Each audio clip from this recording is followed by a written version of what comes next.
నమస్తే, నేను Kavitha. Welcome to I dream news. Why not 175? Why AP needs Jagan అంటూ CM Jaganmohan Reddy last మినిట్లో ఏమైనా రిస్క్ చేస్తున్నారా? ఎందుకని చివరిలో అభ్యర్థులు మార్చాల్సినటువంటి పరిస్థితి వచ్చింది? అక్కడ గ్రౌండ్ లెవెల్లో వస్తున్నటువంటి ఇన్పుట్స్, లేకుంటే అంతర్గతంగా ఉన్నటువంటి సర్వేలు, వీటితో పాటుగా ఇంకా ఏవైనా మార్పు వెనకాల కనిపిస్తున్నాయా కారణాలుగా? వీటి గురించే మనం మాట్లాడుకోబోతున్నాం. ప్రస్తుతం మనతో పాటుగా ఉన్నారు state joint secretary Karumuri Venkatareddy garu. Venkatareddy గారు, నమస్కారం అండి. సో లాస్ట్ మినిట్లో మార్పులు అనేవి మీకు తెలుసు, ఎలక్షన్స్ వస్తాయని మీకు తెలుసు, అక్కడ గ్రౌండ్ లెవెల్లో ఒక వ్యతిరేకత ఉందా, లేకుంటే అసంతృప్తి ఉందా అనేది. ఎందుకని ఈ టైంలో మార్చాల్సిన అవసరం వచ్చింది? అందులో పర్టికులర్గా ఒక 20 రోజుల ముందుగానే ఎలక్షన్స్ వస్తాయని మీరు భావిస్తున్నప్పుడు అసలు ఒకటి జనరల్గా ఏంటంటే, ఒక రాజకీయ పార్టీ 2014 ఎన్నికల్లో మేము రాజకీయ పార్టీ స్టార్ట్ అయినప్పుడు 2014లో సీట్ ఇచ్చిన వాళ్ళకి 2019లో అందరికి అదే సీట్లు ఇచ్చాము. దాంట్లో కొంతమంది వెళ్ళిపోయిన వాళ్ళు ఉన్నారు, కొంతమంది కొత్త వాళ్ళు వచ్చారు. 2014లో మా దగ్గర పోటీ చేసి ఓడిపోయిన వాళ్ళకి కొంతమందికి ఎమ్మెల్సీకి అకామిడేట్ చేస్తామని చెప్పి ఎమ్మెల్యేలుగా వేరే వాళ్ళకి అవకాశం ఇచ్చాం. అప్పుడు పోటీ చేసిన ఎంపీ అభ్యర్థులే 2019 పోటీ చేశారా? 2019లో పోటీ చేసిన తెలుగుదేశం అభ్యర్థులందరూ 2024లో వాళ్ళే పోటీ చేస్తారా? తెలుగుదేశం మనం 170 స్థానాలకు పోటీ చేసింది కదా, ఫస్ట్ టైం నాకు తెలిసి. ఎందుకంటే వాళ్ళు అప్పుడు పొత్తుల్లో వెళ్ళేవాళ్ళు. పోయినసారి 175కి పోటీ చేశారు కదా. 175లో పోటీ చేసిన వాళ్ళకి అదే స్థానాలను మళ్ళీ ఇప్పుడు కంటిన్యూ చేస్తున్నారా? లేదు. 2014లో గంటా శ్రీనివాసరావు భీమిలి ఎమ్మెల్యే, విశాఖ నార్త్కి ఎందుకు పంపించాడు చంద్రబాబు? మా అంతర్జాతీయ మహిళా అధ్యక్షురాలు ఉంది, వంగలపూడి అనిత అని, చాలా బాగా ఫేమస్ ఆంధ్రప్రదేశ్లో. ఆమె పాయకరావుపేట నుంచి ఎమ్మెల్యేకి గెలిచింది 2014. కొవ్వూరు ఎందుకు పంపించారు 2019? ఆయన ఉన్నాడు బీరు శాఖ మంత్రి, బీరు ఆరోగ్యానికి మంచిది టానిక్ అని చెప్పాడు. కొవ్వూరు నుంచి జవహర్ అని మంత్రిగా చేశాడు. ఆయన ఎందుకు ఇక్కడికి కృష్ణా జిల్లా తీసుకొని వచ్చారు అతన్ని? అంటే వాళ్ళు చేసే దాన్ని, అంటే మార్పులు చేర్పులు ఎక్కడైనా సహజం రాజకీయ పార్టీలో. ఇప్పుడు మేమున్నాం. పోయినసారి రేపల్లి నియోజకవర్గానికి అంతకుముందు కంటెస్ట్ చేస్తా వరుసగా మోపిదేవి వెంకటరమణారావు గారు ఉన్నారు. ఆయన మత్స్యకార సామాజిక వర్గం. ఆయన 2 సార్లు మొన్న ఓడిపోయినా కూడా ఎమ్మెల్సీగా తీసుకొని మంత్రి ఇచ్చాం, మళ్ళీ ఇప్పుడు రాజ్యసభ ఇచ్చాం. ఈసారి జగన్మోహన్ రెడ్డి గారు అక్కడ గౌడ సామాజిక వర్గానికి అవకాశం ఇవ్వాలనుకున్నారు. ఎందుకంటే గుంటూరు జిల్లా, ఉమ్మడి గుంటూరు జిల్లాలో 17 స్థానాలు ఉన్నాయి. మేము లాస్ట్ టైం గౌడ సామాజిక వర్గం అకామిడేట్ చేయలేకపోయాం. యువతల కృష్ణా జిల్లాలో జోగి రమేష్ గారికి చేసాం, బట్ గుంటూరు జిల్లాలో ఒకటి ఇవ్వాలనేది ఆలోచన. అందుకని సామాజిక వర్గాలలో మార్పుల్లో భాగంగా మోపిదేవి వెంకటరమణ గారు కాదని గౌడ సామాజిక వర్గానికి ఇచ్చాం. అంతే తప్ప మోపిదేవి గారు బాగా పనిచేయలేదని ఎవరు చెప్పారు? అక్కడ 2 ఆళ్ళ రామకృష్ణారెడ్డి గారు, అది బీసీ సామాజిక వర్గ సీటు. కానీ మేము పార్టీ పెట్టినప్పుడు ఫస్ట్ మాకు అక్కడ అభ్యర్థిగా ఆళ్ళ రామకృష్ణారెడ్డి గారు ఉన్నారు, 14 ఓట్లతో గెలుచున్నారు. సో రెండోసారి మార్చాలనుకున్నాం 2019లో. బట్ అక్కడ లోకేష్ పోటీ చేస్తున్నాడు. ఆ టైంలో చేస్తున్నప్పుడు సరే సిట్టింగ్కి అవకాశం కల్పిద్దాము అనే ఆలోచనతో ఆ రోజు అప్పుడే చెప్పాము, 5 ఏళ్ల క్రితమే చెప్పామని, ఇది 2024లో బీసీ సామాజిక వర్గానికి ఇక్కడ అవకాశం ఇస్తామని. సో ఇలా మార్పులు చేర్పులు అనేది కంటిన్యూ ఉంటుంది. ఎందుకంటే మేము మంత్రివర్గమే మార్పులు చేర్పులు చేసాం, స్టార్టింగే చెప్పాం. ఇది కూడా చెప్పాం కదా, ఇది కూడా మీకు ఏం చెప్పాం?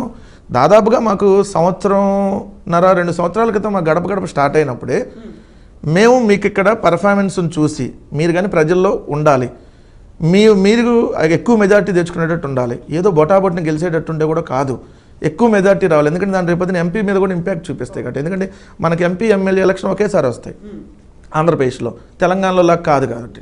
సో ఇప్పుడు ఇక్కడ మెజారిటీ అనేది రేపొద్దున ఎంపీ సీటుకి కూడా దాన్ని చూపిస్తుంది కదా. ఇక్కడ మెజారిటీ తగ్గితే ఎంపీ సీట్కి ఇబ్బంది కదా.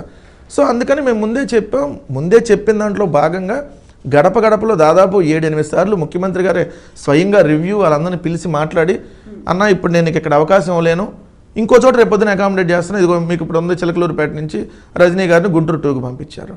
సో మేరుగు నాగార్జున గారిని సంతనూతలపాడు, లేదంటే ఆదిమలపు సురేష్ గారు మొట్టమొదటి మా సంతనూతలపాడు ఎమ్మెల్యే ఆయన 2014లో. 2019లో మా పార్టీ నుంచి ఎర్రగొండపాలెం పంపించారు, అక్కడ గెలిచి వచ్చారు. కొండేపు పంపిస్తున్నాం. ఇప్పుడు ఎందుకు కొండేపు? మేము 2 సార్లు ఓడిపోయిన సీటు, ఇప్పుడు ఖచ్చితంగా గెలవాలి. మన 175లో అన్ని సీట్లు మాకు ఇంపార్టెంటే కదా. దాన్ని రిస్క్ అంటే ఎట్లా? సరే మేము రిస్క్ చేస్తున్నామని అపోజిషన్ అనుకుందనుకో, వాళ్ళకే హ్యాపీ కదా. అపోజిషనల్ సంబరపడాలి తప్ప ఇప్పుడు మా ప్రత్యర్థులు మేము పన్నేటటువంటి వ్యూహాలను, మేము తీసుకునేటటువంటి నిర్ణయాలను, లేదంటే మేము అనుసరిస్తున్నటువంటి విధానాలను వ్యతిరేకిస్తున్నారు అని అంటే మా పార్టీ విధానాలను, అంటే మేము బలంగా ఉన్నట్టు వాళ్ళకి ఇబ్బంది అవుతున్నట్టే కదా దానికి అర్థం. ఇది ప్రభుత్వం తీసుకునే నిర్ణయాలు కాదు కదా. ప్రభుత్వం తీసుకునే నిర్ణయాలు ప్రతిపక్షాలు క్వశ్చన్ చేసిందంటే దానికి ఒక అర్థం. మా పార్టీలో ఎవరికి సీట్ ఇవ్వాలి, మేము ఇక్కడ ఎవరికో మారిస్తే తెలుగుదేశానికి ఎందుకు క్వశ్చన్ చేస్తుంది, జనసేనలు ఎందుకు క్వశ్చన్ చేస్తున్నారు? బట్ ఇక్కడ వైఎస్ఆర్సీపీ నుంచి అలాంటి క్వశ్చన్స్ ఏం రావట్లేదా? ఎవరో ఒకటి ఇద్దరి దగ్గర ఉంటాయి మేడం, ఎందుకంటే ఇప్పుడు ఒక ఇంట్లో అన్నదమ్ములు అన్నాకే ఈరోజు బాగుండొచ్చు, రేపొద్దున మాకు గొడవచ్చు, ఎల్లుండి మళ్ళీ కలవచ్చు, లేదా శాశ్వతంగా కూడా విడిపోవచ్చు. తల్లిదండ్రులు కూర్చోబెట్టి సర్దితే కొన్ని సెటిల్ అవుతాయి, కొన్ని అవన విషయాలు కూడా ఉంటాయి. అలా అన్నప్పుడు ఇది ఒక పార్టీ, ఇది కోట్లాది మంది కార్యకర్తలు ఉన్నటువంటి పార్టీ, 151 సీట్లతో అధికారంలోకి వచ్చిన పార్టీ. నేను మళ్ళీ ఇక్కడ మేము అధికారంలోకి వస్తాం కాబట్టి అక్కడ మనకి ఎమ్మెల్యే సీట్ ఇస్తే మళ్ళీ ఎమ్మెల్యేగా మళ్ళీ రావచ్చని ఆశావాహులు ఎక్కువ మంది ఆలోచించేటటువంటి దాంట్లో మాకు 175 సీట్లలో దాదాపు 1000 మంది అభ్యర్థులు ఉన్నారు. ఈరోజు 1000 కాంపిటీషన్, ఒక్కొక్క నియోజకవర్గాల్లో 3, 4, 10 మంది కూడా కాంపిటీషన్ ఉన్నారు. అలాంటప్పుడు అందరిని అకామిడేట్ చేయలేం కదా. ఈ రాష్ట్రంలో ఉన్న 175 మందికి అకామిడేట్ చేయగలం. దాంట్లో ఇప్పుడు మీరు ట్రై చేయొచ్చు, నేను ట్రై చేయొచ్చు, ఇంకోళ్ళు ట్రై చేయొచ్చు, రకరకాలుగా ఉంటే అందరికీ రాదు కదా. రానప్పుడు కొంతమంది ఏం చేస్తారు, అవతల పార్టీ వాళ్ళు మేము ఇస్తాం రమ్మన్నారు అనుకోండి, మా పార్టీని తిట్టి బయటికి వెళ్ళిపోతారు. లేదు అక్కడ కూడా అవకాశం లేదనుకోండి, కొంతమంది ఉండొచ్చు, లేదు కొంతమంది లేదు పార్టీని నమ్ముకొని ఉంటే లైఫ్ ఉంటుంది, మళ్ళీ ఎమ్మెల్సీ కానీ అవకాశం రావచ్చు. ఎగ్జాంపుల్ మోపిదేవి వెంకటరమణారావు గారు మంత్రి ఇచ్చారు ఎమ్మెల్సీ తీసుకొని, పిల్లి సుభాష్ చంద్రబోస్ గారు ఓడిపోయినా కూడా ఎమ్మెల్సీ ఇచ్చి మంత్రి ఇచ్చారు, మళ్ళీ రాజ్యసభకు కూడా పంపించారు. అనేక మంది ఓడిపోయిన వాళ్ళకి కూడా ఎంపీగా ఓడిపోయినటువంటి దువ్వాడ శ్రీనివాసరావు గారికి ఎమ్మెల్సీ ఇచ్చారు. భరత్ గారికి అయితే ఆల్రెడీ ఎమ్మెల్సీ ఇచ్చి రేపొద్దున గెలిస్తే మంత్రి కూడా కుప్పం నియోజకవర్గం నుంచి ఏదైతే ఎమ్మెల్సీగా భరత్ గారిని. ఇలా జగన్మోహన్ రెడ్డి గారు ఖచ్చితంగా చెప్పినటువంటిది నెరవేరుస్తారు ప్రామిస్. సో మనం ఉంటే మనకు లైఫ్ ఉంటుంది అనుకున్న వాళ్ళు ఉంటారు. లేదు నాకు అక్కడ ఎమ్మెల్యే సీటే కావాలి, ఈ పార్టీ కాదు ఇంకో పార్టీలో అయినా పోటీ చేస్తా, ఏదో తెలుగుదేశం కాబట్టి జనసేనకు పోతా, లేకపోతే కాంగ్రెస్ పార్టీలో 170 సీట్లు ఖాళీగా ఉన్నాయి కాబట్టి అడగపోతా, బీజేపీలో కాంపిటీషన్ లేదు కాబట్టి అక్కడికి పోతా అనుకునే వాళ్ళు పోవచ్చు, దాంట్లో ఏముంది. ఇప్పుడు పోయేవాడిని మనం వద్దని చెప్పగలం తప్ప పట్టుకొని లాక్కి వద్దు అనేది మనం అనలేం కదా. ఇప్పుడు మనం వెళ్ళే వాళ్ళకి చెబుతాం, 23 మంది పోయారా బాబు మా దగ్గర నుంచి, పోతే వాళ్ళ పరిస్థితి ఏమైంది, ఒక్కడే గెలిచాడు, 22 మంది ఏడున్నారు అడ్రస్ లేరు, మీ గతి కూడా అంతే తెలుగుదేశంలోకి పోతే, లేదు ఇంకో పార్టీలోకి పోతే అని చెబుతాం. లేదు పోతా అన్నారు అనుకోండి, వెళ్ళండి అని చెబుతాం. ఎందుకంటే ఏం చెబుతాం. ఒక మాట అన్నారు మీరు, సామాజిక సమీకరణాలు అనేది, అక్కడ సామాజికంగా ప్రభావం అనేది విపరీతంగా ఉంటుంది. అప్పుడు సోషల్ ఇంజనీరింగ్ని మీరు ముందుగా అంచనా వేసి మారుస్తున్నారు అనుకున్నప్పుడు అక్కడ యాక్సెప్టెన్సీ అనేది ఎలా ఉంటుంది? ఇప్పుడు సడన్గా అక్కడ ఎక్స్పెక్ట్ చేస్తున్న వాళ్ళు ఆస్పిరెంట్స్ ఇంకెవరో ఉంటారు, పోటీ పడుతున్నారని మీరు అన్నారు. అలాంటప్పుడు సరికొత్తగా ఇంకొక అభ్యర్థి వచ్చారు, లేకుంటే ఇంకొక చోటు ఉన్నటువంటి సిట్టింగ్ ఎమ్మెల్యే మా దగ్గర నుంచి పోటీ పడుతున్నాడు అనుకున్నప్పుడు అక్కడ కోఆపరేషన్ అనేది, కోఆర్డినేషన్ అనేది ఉండాలి కదా. దాన్ని ఇలాంటి ప్రాబ్లం రాకుండా ఉండాలంటే ఏం చేస్తున్నారు అక్కడ? దాదాపుగా 2-3 నెలల నుంచే వాళ్ళకి ఇన్స్ట్రక్షన్స్ ఇచ్చేసాం. ఎస్ మీది పర్ఫార్మెన్స్ ఇక్కడ మీదైతే కొంత యాక్సెప్టెన్సీ లేదు, మిమ్మల్ని ఇక్కడ ఈసారి ఆపుదాం అనుకుంటున్నాము, ఈసారి వేరే వాళ్ళకి అవకాశం ఇద్దాం అనుకుంటున్నాం, కొంతమంది బాగున్న దగ్గర కూడా సామాజిక వర్గాల ఈక్వేషన్లో మార్చాలనుకుంటున్నాం అని చెప్పాం. వాళ్ళని వేరే నియోజకవర్గానికి పంపుతున్నాం. ఇప్పుడు ఉషా శ్రీచరణ్ గారు ఉన్నారు, ఆల్మోస్ట్ ఆయన కళ్యాణ్ దుర్గం నుంచి పెనుగొండకి, కళ్యాణ్ దుర్గంలో వాల్మీకి సామాజిక వర్గానికి ఈసారి అవకాశం ఇద్దాం అనుకున్నాం, మీరు ఇక్కడికి పెనుగొండకు మారాలని చెప్తున్నాం. సో అట్లా కొంత ముందే అక్కడ ఉన్న నాయకులకు కూడా ముందే చెప్పేస్తా ఉన్నాం. ఇక్కడ ఒకటి ఏంటంటే కొంత మీరు అన్నట్టుగా ఒక 4 రోజులు 10 రోజుల్లో సెట్ అవ్వడానికి టైం పట్టవచ్చు. బట్ ఇంక ఎలక్షన్ ఇంకా 3-4 నెలలు టైం ఉంది కదా, ఏప్రిల్లో ఎలక్షన్. సో మేమేదో నామినేషన్లు వేసే ముందు రోజు మార్చట్లా, నామినేషన్ వేసే రోజు అప్పుడు మార్చి గవక్కన తీసుకొని వచ్చి, మీకు అంతకుముందు ఎట్లా ఉండేది కాంగ్రెస్ పార్టీలో, ఆయన ఏ రాష్ట్రమో తెలియదు, ఏడొచ్చి ఎంపీకి పోటీ చేస్తారు. ఇప్పుడు కూడా సోనియా గాంధీని తెలంగాణలో పోటీ చేపిస్తాం అంటున్నాడు, మొన్న ఎవడో ఇక్కడ తెలంగాణలో ఉన్న కాంగ్రెస్ పార్టీ వాళ్ళు. ఆమె ఏ రాష్ట్రం? మోదీ కూడా పోటీ చేస్తారంటున్నారు. అదే నేను అంటున్నది. బట్ మేము అక్కడ కాదు కదా, మా రాష్ట్రంలో ఉన్నటువంటి మా పార్టీలో ఉన్నటువంటి వ్యక్తులకే మేము అవకాశం ఇస్తున్నాం. సో అది మీరు అన్నట్టుగా ఆ జిల్లాలో పక్క నియోజకవర్గం వల్ల అయి ఉండొచ్చు. బట్ బాగా తెలిసిన ఇప్పుడు నోటెడ్ అనుకుడు సుచరిత గారు ఎమ్మెల్యేగా గెలుచున్నారు, హోంమంత్రిగా చేశారు. సో ఆమె స్టేట్ అంతా తెలుసు. అలాంటిది తాటికొండ పక్కనే నియోజకవర్గం, పత్తిపాడు ఆనుకొని ఉంటుంది తాటికొండ, తాటికొండ బోర్డర్స్. ఆమెను పక్క నియోజకవర్గానికి పంపించాను. ఎందుకు తాటికొండ మళ్ళీ ఈసారి రాజధాని సీటు ఖచ్చితంగా గెలవాలి. పోయినసారి మా పార్టీలో గెలిచినామా తెలుగుదేశానికి అమ్ముడు పోయింది కాబట్టి ఉండవల్లి శ్రీదేవి. సో ఇక్కడ మార్చాం, ఎందుకు పత్తిపాడులో ఖచ్చితంగా గెలుస్తాం, తాటికొండ ఏమైనా తీసుకొని వచ్చినప్పుడు నోటెడ్ ఫేస్ కాబట్టి. అట్లా కొన్ని మార్పులు చేర్పులు జరుగుతున్నాయి. సామాజిక వర్గం అనేది మొట్టమొదటి ప్రాధాన్యత. ఎందుకంటే ఈ భారతదేశంలో 75 సంవత్సరాలు అవుతున్న కొన్ని సామాజిక వర్గాలు ఇప్పటివరకు కూడా అసెంబ్లీకి వెళ్ళినటువంటి దాఖలాలు లేవు. కనీసం వాళ్ళకి మున్సిపాలిటీలో వార్డు మెంబర్గా ఇచ్చిన దాఖలాలు కూడా లేవు. అలాంటిది మేము కొన్ని సామాజిక వర్గాలు, మేమంటే విజయవాడలో నగరాలు అనే సామాజిక వర్గం ఉందని ఎవరికి తెలియదు. విజయవాడలో ఉన్న పబ్లిక్కే తెలియదు, పొలిటికల్ లీడర్స్ కూడా తెలియదు. బీసీలో నగరాలనే ఒక కమ్యూనిటీ ఉంది, ఆ నగరాలనే కులం అనేది ఉందని ఎవరికి తెలియదు. కానీ అలాంటి రాయన భాగ్యలక్ష్మి గారిని విజయవాడ మేయర్ చేశారు జగన్మోహన్ రెడ్డి గారు. సో అలా వెనకబడినటువంటి కులాలు, వడ్డెర సామాజిక వర్గం, ఇంకో సామాజిక వర్గం, వాళ్ళందరికీ కనీసం ఎమ్మెల్సీ గానో ఎమ్మెల్యే గానో చట్టసభల్లో వాళ్ళకు కూడా ప్రాతినిధ్యం ఇవ్వాలి. ఎందుకంటే 75 ఏళ్ళు అవుతుంది స్వాతంత్రం వచ్చి, ఇప్పుడు కూడా కొన్ని కులాలు ఇంకా అసెంబ్లీలో రాలేదు అని అంటే, అంతకుముందు ఇప్పుడు రిజర్వేషన్స్ ఉన్నప్పటికీ కూడా ఉన్నా కూడా రావట్లేదు అని అంటే ఇంక మనం ఇంకెక్కడున్నట్టు. సో అందరికీ సమాన అవకాశాలు ఉండాలి. ఈ రాష్ట్రంలో ఎస్సీ, ఎస్టీ, బీసీ మైనార్టీలు అత్యధికంగా ఉన్నారు. వాళ్ళు ఉన్నటువంటి ఆ సామాజిక వర్గాలకి ఎక్కువ సీట్లు కేటాయించాలి.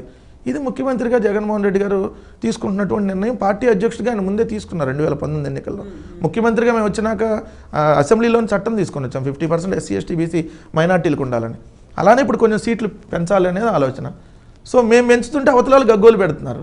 ఎవరు మా వాళ్ళు పెట్టట్లా, తెలుగుదేశం వాళ్ళకి సంబంధించిన మీడియా జగన్మోహన్ రెడ్డి గారు 70 మారుస్తున్నాడు, 60 మారుస్తున్నాడు, ఓడిపోతున్నారని మారుస్తున్నారు. చంద్రగిరిలో ఓడిపోయి కుప్పంకు మారింది ఎవరు? చంద్రబాబు నాయుడే కదా. గంట లేదంటే మీరు అన్న కొన్ని పేర్లు ఎందా అనిత, వీళ్ళందరినీ ఎందుకు మార్చారు మీరు? ఇప్పుడు కూడా అసలు మీ నియోజకవర్గం ఎక్కడ? మీతో రామారావు గారిది ఇక్కడ వచ్చేటప్పుడు గుడివాడ. మరి మీరు రామారావు గారు వారసులు అయితే అక్కడి నుంచి ఎందుకు పోటీ చేయట్లా? బాలకృష్ణ గారు నాకు హిందూపురం ఎందుకు పోటీ చేపిస్తున్నారు? గుడివాడలో ఎందుకు పోటీ చేయించట్లా? చంద్రబాబు నాయుడు చంద్రగిరి కదా, నారావారిపల్లె, మరి ఎందుకు కుప్పంలో పోటీ చేస్తున్నాడు? అంటే మీరేమో ట్రాన్స్ఫర్లు అవ్వచ్చు, మీరేమో ట్రాన్స్ఫర్లు చేయొచ్చు, మీరేమో మీ ఉన్న ఊరు వదిలేసి పక్క ఎక్కడో వేరే జిల్లాల్లో పోటీ చేయొచ్చు. హిందూపూర్ ఆడ గుడివాడ ఆడ మేడం, ఎంత దూరం హిందూపూర్కి గుడివాడకి? బాలకృష్ణ ఎందుకు హిందూపూర్లో పోటీ చేస్తున్నాడు? గుడివాడ సొంత ఊరు కదా అక్కడ ఎందుకు పోటీ చేయట్లా? మరి వీటన్నిటికి వాళ్ళు సమాధానం చెప్పరు. మేము సామాజిక న్యాయంలో భాగంగా అందరికీ పెద్దపీట వేయాలని కొన్ని మార్పులు చేర్పులు చేస్తుంటే మా ప్రభుత్వం మీద వ్యతిరేకతను మారుస్తున్నామని చెప్పి ఇది ఒక పెద్దగా ప్రచారం చేస్తూ ఉన్నారు. బట్ ప్రజలైతే వీళ్ళు చేసేటటువంటి ప్రచారాలని నమ్మరు. కానీ బట్ ఆ మీడియాలో అయితే మాత్రం రోజు వాళ్ళ ఇష్టం మా మీద వ్యతిరేకతనాలు వడ్డీ వారుస్తూనే ఉంటారు. ఇక వాళ్ళ విజ్ఞతగా వదిలేసాం అది. ఇప్పుడు జాతీయ పార్టీలు బీజేపీ, కాంగ్రెస్ కూడా ఆంధ్రప్రదేశ్ మీద విపరీతంగా ఫోకస్ పెట్టాయి. ఎందుకంటే అక్కడ అసెంబ్లీ ఎలక్షన్స్, పార్లమెంట్ ఎలక్షన్స్ రెండు కలిసి వస్తున్నాయి కాబట్టి. సో కేవలం ఎమ్మెల్యే అభ్యర్థుల్ని మాత్రమే మారుస్తున్నారా? ఎంపీలని కూడా మారుస్తారా? సిట్టింగ్లను కూడా మార్చే అవకాశం? ఆబ్వియస్లీ సిట్టింగ్ ఎంపీలను కూడా మార్పులు చేర్పులు ఉన్నాయి. పోయినసారి 25 మంది ఎంపీల్లో ఏదైతే 7 బీసీ సామాజిక వర్గానికి ఇచ్చున్నాం, ఈసారి కొంచెం పెంచే ఆలోచన ఉంది. రెండోది కొన్ని మార్పులు చేర్పులు. పోయినసారి ఎంపీగా పోటీ చేసిన వాళ్ళు ఒకళ్ళిద్దరు ఇప్పుడు ఎమ్మెల్యేగా తీసుకోవాలని, ఒకళ్ళిద్దరు మంత్రులుగా చేసిన వాళ్ళని కూడా ఏమైనా ఎంపీలుగా పంపించాలనే ప్రపోజల్స్ అన్నీ నడుస్తున్నాయి. ఖచ్చితంగా మార్పులు చేర్పులు ఎంపీల్లో కూడా ఉన్నాయి. ఎంపీలు, ఎమ్మెల్యేలు అన్నింటిలో మార్పులు. మంత్రివర్గంలో మార్పులు, కొత్త వారికి కొంతమందికి అవకాశం ఇచ్చాం. ఎమ్మెల్యే సీట్లో మార్పులు చేసి కొత్త వారికి మరికొంతమందికి అవకాశం ఇస్తాం. ఎప్పుడూ మీరే ఎమ్మెల్యేగా ఉండకూడదు కదా, ఇంకొకరికి అవకాశం రావాలి. వాళ్ళు కొన్నాళ్ళు చేసిన ఇంకోళ్ళకి కూడా రావాలి. అందరికి వస్తేనే కదా పార్టీ అన్నాక అందరికీ రావాలి. ఒకరోజు లేటుగా రావచ్చు, బట్ అందరికీ ప్రయారిటీ రావాలి. అందరికీ పార్టీని నమ్ముకున్న వాళ్ళందరికీ న్యాయం చేయాలి. ఒకళ్ళే 20 సంవత్సరాలు ఎంపీగా ఉండాలని ఏముంది? ఒక 5 ఏళ్ళు 10 ఏళ్ళు వాళ్ళు ఉన్నా ఇంకో 5 ఏళ్ళు ఇంకొకరికి అవకాశం ఇవ్వచ్చు. సో అలా మార్పుల చేర్పుల్లో భాగంగా జరుగుతోంది. సో మేమైతే ప్లాన్డ్గా ఉన్నాం. మా టార్గెట్, మేము పెట్టుకున్న టార్గెట్ చాలా పెద్ద టార్గెట్. ఈ దేశంలో ఏ రాజకీయ పార్టీ మొత్తం గెలవాలని ఎప్పుడు టార్గెట్ పెట్టుకోవాలి. బట్ మేము మన 151 గెలిచాం. దానికంటే ఒక సీట్ అయినా ఎక్కువ రావాలి, మొత్తం గెలవాలనే టార్గెట్ పెట్టుకున్నాం. 170, 175, 174 ఎక్కడో చోట ఉంటాం కదా. సో మేము మొత్తం గెలవాలని టార్గెట్ పెట్టుకుని వెళ్తున్నప్పుడు ఖచ్చితంగా మార్పులు చేర్పులు జరుగుతాయి. అలానే కొత్త వారికి అవకాశం వస్తుంది, కొంతమంది యూత్కి అవకాశం వస్తుంది. విడుదల రజనీ గారు చాలా చిన్న వయసులో ఎమ్మెల్యేగా అయ్యారు, మంత్రి అయ్యారు. సో అట్లానే ఇప్పుడు నిన్న భీమవరంలో జగన్మోహన్ రెడ్డి గారు, ఎవరైతే మన భీమవరం ఎమ్మెల్యే గ్రంథి శ్రీనివాస్ గారు 2004లో ఎమ్మెల్యే, అంటే 20 సంవత్సరాల క్రితం ఎమ్మెల్యే. ఆయన వయసు ఇప్పుడు 59, అంటే అప్పుడు 39 ఏళ్ళు. రాజశేఖర రెడ్డి గారు యంగ్ ఏజ్లో ఆయనకు అవకాశం ఇవ్వటం బట్టే కదా 2004లో ఆయన సీట్ వచ్చి ఎమ్మెల్యే అయ్యారు. సో అప్పుడు 20 సంవత్సరాల క్రితం ఆయన 39 ఏళ్ళు. సో అట్లా యూత్కి అవకాశం ఇవ్వాలి. సో అలానే ఇప్పుడు మా దగ్గర పోటీ చేసే వాళ్ళు చాలామంది ఈరోజు యువకులు ఉన్నారు. సో అందరికి అవకాశం రావాలి. యువకులు చాలా పార్టీ కష్టపడిన వాళ్ళు ఉన్నారు. సో దాంట్లో భాగంగా కొన్ని మార్పులు చేర్పులు ఉంటాయి. ఈ మార్పులు చేర్పులతో ఎవరో కొంతమంది అసంతృప్తి వ్యక్తం చేయొచ్చాము, బట్ లాంగ్ రన్ సంతృప్తి పొందుతారు. అది మీరు గుర్తుపెట్టుకుంటే ఈ అలకలో ఇయ్యో చిన్నది ఎవరో ఒకళ్ళిద్దరు వెళ్ళిపోయే వాళ్ళని మనం పట్టించుకోలేం. ఉన్నవాళ్ళు మనం ఫీల్ అవ్వచ్చు. ఎందుకంటే అరే నేను 5 ఏళ్ళు ఇక్కడ ఎమ్మెల్యేగా ఉన్నా కదా, నాకు ఇవ్వకుండా వేరే వాళ్ళకి ఇచ్చారు అని తాత్కాలికంగా అసంతృప్తి చెందవచ్చు. బట్ లాంగ్ రన్లో మళ్ళీ గవర్నమెంట్ వస్తుంది కాబట్టి ఏదో విధంగా మీరు సంతృప్తి చెందేటట్టుగా ఇంకో పదవుల్లో ఉంటారు. సో అది గుర్తుపెట్టుకుంటే మంచిది అనేది నా అభిప్రాయం. సో ఎన్నికల్లో ఇప్పటిదాకా చేసినటువంటి అభివృద్ధి సంక్షేమ కార్యక్రమాలు వీటన్నిటితో పాటుగా నెక్స్ట్ మళ్ళీ మనం ఏం ఆఫర్ చేయబోతున్నాం, ఎలాంటి హామీలు, మేనిఫెస్టోలు ఇవన్నీ ఉంటాయి. అండ్ లేటెస్ట్గా తెలంగాణకి సంబంధించి మహిళలకి ఉచిత బస్ సర్వీస్ అన్న తర్వాత అదే పథకాన్ని చంద్రబాబు నాయుడు కూడా అనౌన్స్ చేయబోతున్నారు, మేనిఫెస్టోలో పెడుతున్నారు అనేది. దీంతో పాటుగా వైఎస్ఆర్సీపీ కూడా గతంలో నవరత్నాల స్కీమ్, ఆ తర్వాత చేసినటువంటి అభివృద్ధి సంక్షేమం ఇప్పుడు అంతకు మించి అనేది ఎక్స్పెక్ట్ చేస్తున్నారు యూజువల్గా అయితే ప్రజలు. అలాంటప్పుడు ఇక్కడ మేనిఫెస్టో అనేది ఎలా ఉంటుంది, వాటికి సంబంధించినటువంటి కసరత్తు ఏం జరుగుతుంది? మేము ఇచ్చే ఉచిత పథకాలు కాదు, వాళ్ళ జీవన ప్రమాణ శైలి మార్చే పథకాలు మేము ఇచ్చాం. మేము అడ్డగోలుగా చంద్రబాబు నాయుడు లాగా మొత్తం అన్నీ చేసేస్తాం, మేము 650 హామీలు ఇంత పెద్ద పుస్తకాలు వేసి మేనిఫెస్టోలు మేము ఇచ్చింది 2 పేజీల మేనిఫెస్టో, 129 హామీలు మేము ఇచ్చాం. 129 హామీల్లో మేము ఒక సిపిఎస్ రద్దు అనే దాని మీద జిపిఎస్ అనేది మార్చాం. దశల వారి మద్యపాన నిషేధంలో కొంత ఆల్రెడీ సక్సెస్ అయి ఉన్నాం, తాగేవారి సంఖ్య తగ్గించాం. ఇంకా మేజర్గా ఆల్మోస్ట్ అన్ని పథకాలు ప్రజల్లోకి ఆల్రెడీ రీచ్ అయిపోయినటువంటివి. సో అవన్నీ 4.5 ఏళ్ళుగా ఇస్తూనే ఉన్నాం. మీరన్న ఉచిత బస్సు ప్రయాణం అనేది మొన్న ఒక ఈనాడు అనే పత్రిక ఉంది, ఆయన రామోజీరావు పత్రిక, మా మీద నిరంతరం విషయం చెప్పే పత్రికలో మేమేదో దాని మీద ఆలోచిస్తున్నామని రాశారు. ఎవరు చెప్పారు ఆలోచిస్తున్నామని? ఏమన్నా రామోజీరావు గారికి ఏమన్నా జగన్మోహన్ రెడ్డి గారు ఫోన్ చేసి చెప్పారా? మేము అటువంటి వేట మీద ఆలోచన ఏమి లేదు. చంద్రబాబు నాయుడు కర్ణాటక పథకాలు, తెలంగాణ పథకాలు ఇంకోటి కాపీ కొట్టి వాళ్ళు మేనిఫెస్టో ఇస్తారేమో. జగన్మోహన్ రెడ్డి గారికి ఒక విజన్ ఉంది, ఏం చేస్తే మనం పేదల బతుకులు బాగుపడతాయి. సో పేదలు వాళ్ళ కాళ్ళ మీద వాళ్ళు నిలబడాలంటే చేయూత, ఆసరా ఇలాంటి పథకాల ద్వారా చిరు వ్యాపారులను ఆదుకోవటం, వాళ్ళకి ఏదైతే డబ్బులు అందించి వాళ్ళకి ఉపాధి కల్పించి వాళ్ళకి చిన్న చిన్న షాపులు పెట్టించుకోవటం, ఇలాంటి వాటి మీద దృష్టి సారిస్తారు. సో దానిలో భాగంగానే మేము ఆల్రెడీ ఆ పథకాలన్నీ చేసాం. కాదు మీరు అన్నట్టుగా కొన్ని పథకాలు ఉంటాయి, అవి కొన్ని పెంచాల్సినటువంటి అవసరం ఉంటుంది. జనరల్ ఎగ్జాంపుల్ పెన్షన్లు. ఎందుకంటే పెన్షన్లు మేము అధికారంలోకి రాకముందు 39 లక్షల మందికి ఇక్కడ పెన్షన్లు ఇచ్చారు ఆంధ్రప్రదేశ్లో. అది కూడా 1000 రూపాయలు ఇచ్చేవాళ్ళు. జగన్మోహన్ రెడ్డి గారు పాదయాత్ర స్టార్ట్ చేసేటప్పుడు నేను 2000 రూపాయలు చేస్తానని చెప్పినప్పుడు జగన్మోహన్ రెడ్డి గారు మాట చెప్పారు, నేను 2000 చేస్తానంటున్నాడు కాబట్టి చంద్రబాబు నాయుడు అన్నాడు పెద్ద మోసగాడు, ఎన్నికలకు 2 నెలల ముందు 2000 చేసిన ఆశ్చర్యం లేదు, అప్పుడు నేను 3000కు పెంచుకుంటా పోతా అని చెప్పారు. దానిలో భాగంగా మేము అర్హత వయసు కూడా 65 ఏళ్ళు ఉండేది, పెన్షన్ తీసుకోవాలంటే 65 సంవత్సరాలు దాటితేనే పెన్షన్ వచ్చేది. దాన్ని 60 ఏళ్ళకి తగ్గించాం. 60 ఏళ్ళకి తగ్గించాం. ఇప్పుడు 65 లక్షల మందికి పెన్షన్ అందుతుంది. ఇప్పుడు 3000 అవుతుంది, రేపు జనవరి 1వ తారీఖు నుంచి అది 3000. సో అది ఆటోమేటిక్గా సంవత్సరానికి 250 ఎంతోమంది పెంచాలి. సో అలా 1-2 ఉంటాయి ఖచ్చితంగా రేపు మేనిఫెస్టోలో.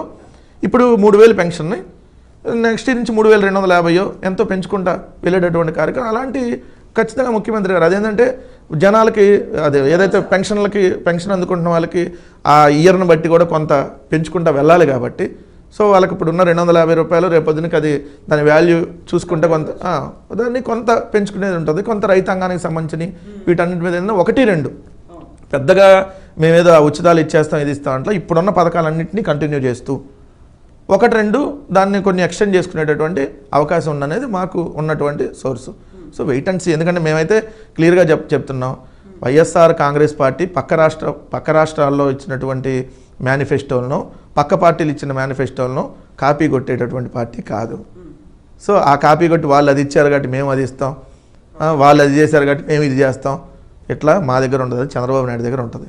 అయితే ఇప్పుడు పక్క రాష్ట్రాల గురించి మాట్లాడుకున్నాడు, పక్క రాష్ట్రాల మేనిఫెస్టోలో లేకుంటే వాళ్ళ పథకాలని కాపీ కొట్టడం అనుకున్నప్పుడు పక్క రాష్ట్రాల ఎన్నికల ప్రభావం అనేది అక్కడ వచ్చినటువంటి ఫలితాల ప్రభావం అనేది ఎన్నికలు జరుగుతున్న రాష్ట్రాల మీద కూడా ఉంటుంది అనేది ఒక అనాలిసిస్ కదా. ఇప్పుడు తెలంగాణ, కర్ణాటక చూసిన తర్వాత ఆంధ్రప్రదేశ్లో ఎలాంటి పరిస్థితి ఉంది, ఎఫెక్ట్ ఉంటుంది అనుకుంటున్నారా? మీరన్న దాంట్లోనే నేను ఎగ్జాంపుల్ చెబుతా. అట్లా అనుకున్నప్పుడు కాంగ్రెస్ పార్టీ కర్ణాటకలో అధికారంలోకి వచ్చింది, తెలంగాణలో కూడా వచ్చేసింది కదా అంటారు.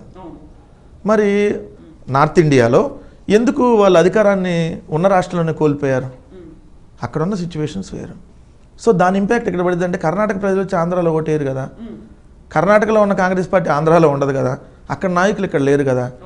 సో తెలంగాణలో ఉన్న కాంగ్రెస్ నాయకులు ఇక్కడ ఉంటారు కదా. సో ఒకటి ఎవరైనా ఎన్నికలు వచ్చేటప్పుడు కామన్గా పెడతారు. కాంగ్రెస్ పార్టీ 2014-19 ఎట్లా ఉందో 24లో కూడా ఏపీలో అంతే ఉంటుంది. దాని గురించి అసలు పెద్దగా ఆలోచించాల్సిన పని లేదు. మాకు ఈరోజు ప్రత్యర్థులుగా అన్ని పార్టీల గుంపు ఉంది, ఒక పార్టీ కాదు, అన్ని పార్టీలు కలిసిన కలగోల గంప ఉంది. సో మేము ఒకళ్ళగానే ఉన్నాం. సో వాళ్ళు ఏమిస్తారా పక్క రాష్ట్రంలో తెలంగాణలో వచ్చిందంటే తెలంగాణ ఇచ్చింది కాంగ్రెస్, తెచ్చింది టీఆర్ఎస్ కాబట్టి తెచ్చిన వాళ్ళకి అవకాశం ఇచ్చారు, ఇప్పుడు ఇచ్చిన వాళ్ళకి అవకాశం ఇచ్చారు. సో అక్కడ ఉన్నటువంటి పరిస్థితులకు అనుకూలంగా లీడర్షిప్ ఇంకోటి దాన్ని బట్టి ఆల్రెడీ అంతకుముందు కూడా ఎమ్మెల్యే సీట్లు ఎంపీ సీట్లు ఉన్నారు, వాళ్ళు లీడర్షిప్ ఉంది. బట్ ఏపీలో ఒక లీడర్ పేరు చెప్పండి కాంగ్రెస్ పార్టీలో, ఎవరో ఇప్పుడు తీసుకొని వచ్చి దమ్ చేస్తే తప్ప లేదు కదా. సో ఏపీలో కాంగ్రెస్ ప్రభావం కానీ బీజేపీ ప్రభావం కానీ ఏమీ ఉండదు. మాకు ప్రత్యర్థులుగా వీళ్ళంతా ఒక గుంపుగా క్రియేట్ అయ్యి వాళ్ళు 4 సీట్లు వీళ్ళు ఒక 5 సీట్లు అట్లా పంచుకొని మా మెజారిటీని ఏమైనా తగ్గించగలుగుతారేమో, మా విజయాన్ని ఎక్కడ ఆపలేరు, ఇది మాత్రం క్లియర్. ఎస్ అండి, thank you so much and best wishes to you Venkatareddy garu. Thank you అండి. That's all with Venkatareddy garu. This is Kavitha signing of.